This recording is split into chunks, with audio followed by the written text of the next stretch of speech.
Lieutenant Colonel Allen and First Sergeant Newman will now present the awards.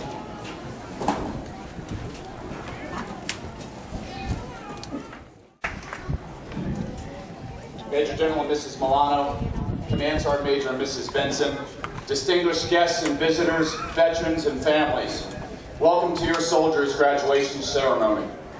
Thanks to everyone who's traveled from every corner of our nation and those who may have potentially traveled from outside the United States in order to recognize and congratulate the United States Army's newest soldiers. Your presence here today means so much to us, and more importantly to the soldiers standing behind me. On behalf of Major General James Milano, our commanding general, I'd like to welcome everyone to Army Training Center Fort Jackson, the Army's largest and premier basic combat training center. Fort Jackson's motto is "Victory starts here," and we've been training American soldiers since 1917. Prior to my introduction to our guest speaker, I'd like to recognize Gold Star parents, Mr. and Mrs. Conrad Kern, who traveled from McAllen, Texas to watch their oldest son, Keith, graduate from basic training today. Mr. and Mrs. Kern's middle son, Specialist Kurt Kern, was killed in action on 27 December 2011 in Patsika province of Afghanistan while our battalion participated in Victory Block Leave. Please join me in a heartfelt round of applause for this truly selfless, resilient, and strong Army family.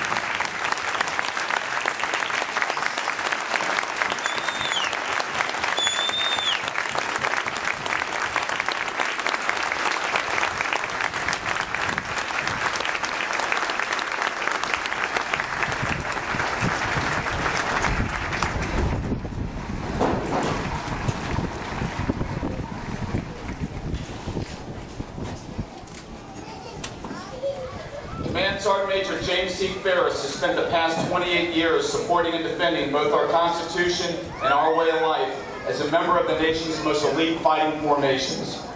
After graduating from Infantry 1 Station Unit training at Fort Benning in 1984, Command Sergeant Major Ferris served with the 75th Ranger Regiment, the 5th Special Forces, and Special Forces Operational Detachment Delta.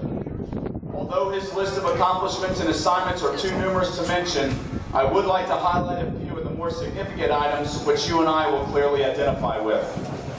Command Sergeant Major Ferris has been awarded with 6 Bronze Star medals, 1 Bronze Star with V device for valor. He's been awarded the Combat Infantryman's Badge with a 2nd award, the Iraqi Campaign Medal with 6 Bronze Service Stars, the Afghanistan Campaign Medal with 3 Bronze Service Stars, 11 Overseas Service Ribbons. He's earned both the Special Forces and Ranger tabs.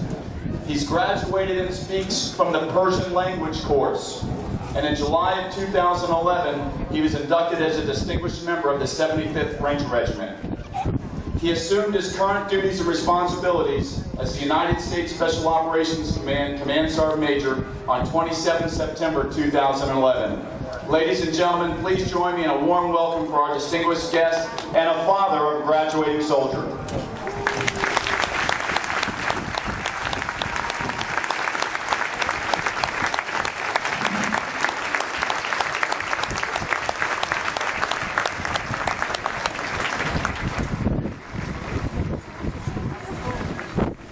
Thank you very much.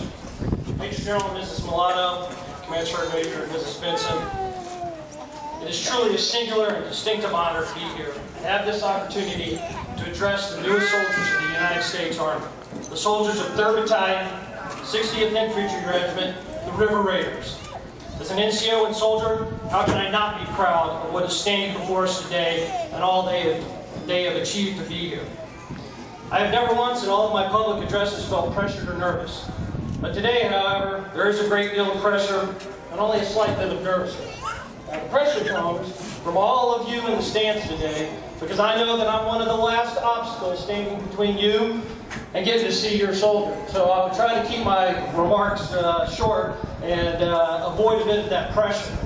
And for those of you that were here yesterday, I felt much more comfortable about the length of my remarks after how long Lieutenant Colonel Allen drug us through the torture of finally getting to see our soldiers yesterday. And don't let the thickness of my remarks dismay you that they'll be long. It's just that I'm 50 years old, and if I don't print it in 32 font, I can't read it without reading glasses. Now for the nervousness side. You know, as a father, I'm very proud to know that my daughter stands out here in this formation and is joining me in service to our nation today. But as every parent here knows, it is very difficult for us not to embarrass our children. And so on this front, I will truly try not to disappoint. Because if I fail there, I know I'm going to hear about it for the rest of my life. And Thanksgiving and Christmas is a minimum. But before I get into the heart of my remarks to these soldiers, I'd like to take a moment to recognize two distinct groups here today without whom this ceremony could not be possible. First, to the parents and families of these soldiers. Thank you for providing the underlying morals and strength that it takes to make it through basic combat training. You are the molders, the lives upon which our Army builds soldiers. It is the life lessons you have given them up to this point upon which a drill sergeant is able to shape and make a young woman, a young man, into a soldier. Without this strength of character you have instilled, our fourth generation mission would be that much harder. So frankly, here's to you and your contribution to our mission.